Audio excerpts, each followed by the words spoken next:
What's going on, guys? Welcome to another episode of Long Division Fridays! Bumper! I'm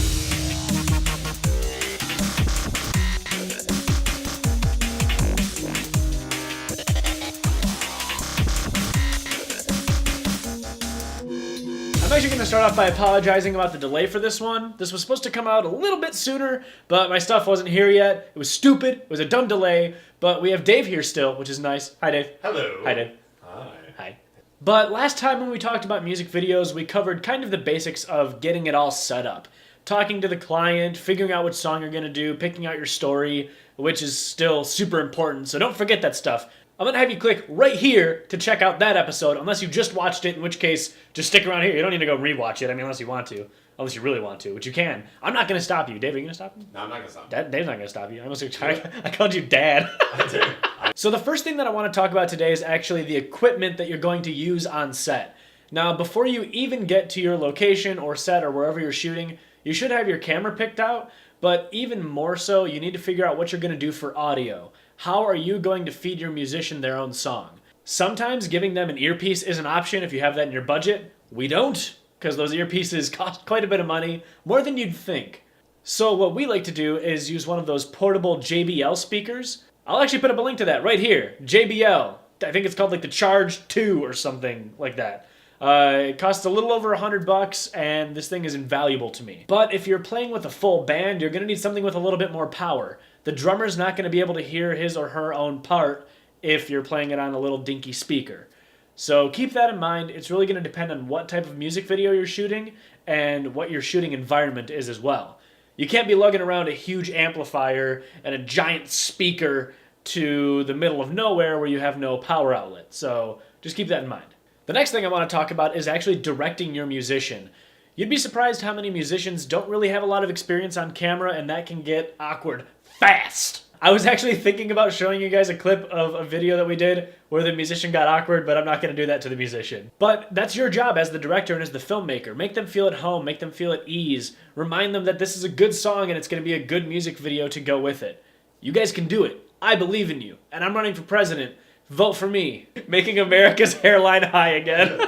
Also, quick side note, just check your frame rates. If you're trying to shoot something that's supposed to be slow motion and you're shooting it at 24 frames per second, you're gonna have a bad time. So check your frame rates. Check your frame rates. Do it for the kids. You know, I don't know where I'm going with that, but they probably need it.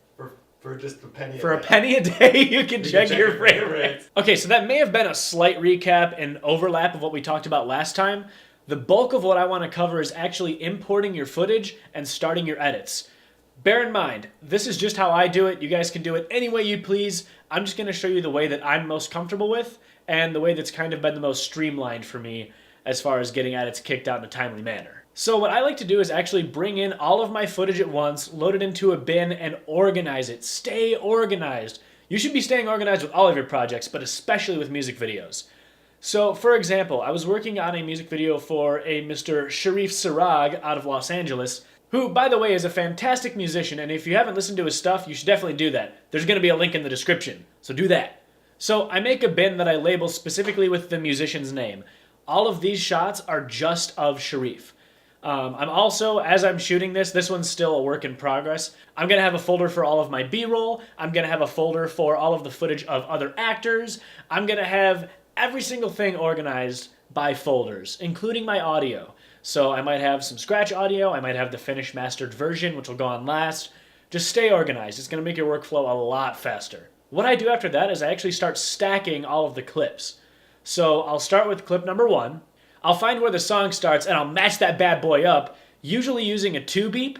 If you don't know what a 2-beep is, for right now, just YouTube it. I'm going to make a video on it later, but it's basically just a quick sync point that you can use. Not necessary, but it can help. Once you get all your clips lined up, like you can see here, I have several clips of Sharif. These are all perfectly synced. Now, I can scroll through this timeline, and I can pick and choose which pieces I want to use of each individual take. So let's say that he had his eyes closed in a shot that I really wanted to use on video layer 1. Chances are his eyes are going to be open on video layer 2 or 3 or 4 or 5, which is why it's always good to get extra takes. Get more than you need. Trust me, I said it last time, and I'll say it again. Get more than you need. Get more than you need.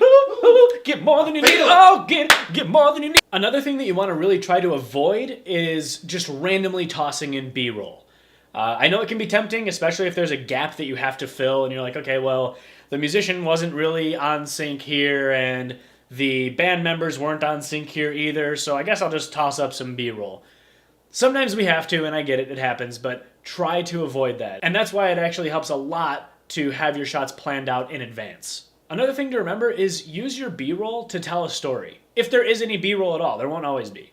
There won't always be. B-roll? B-roll.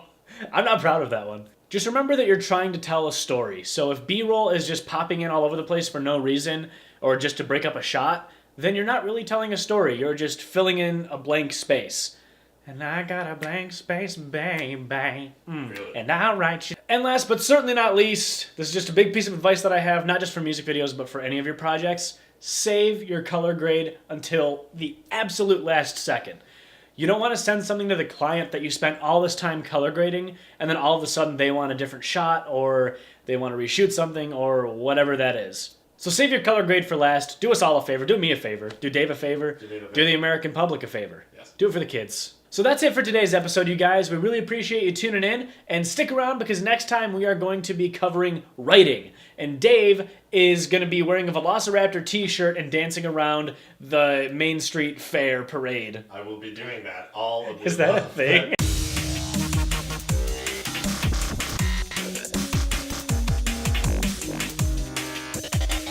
Don't throw knives at me.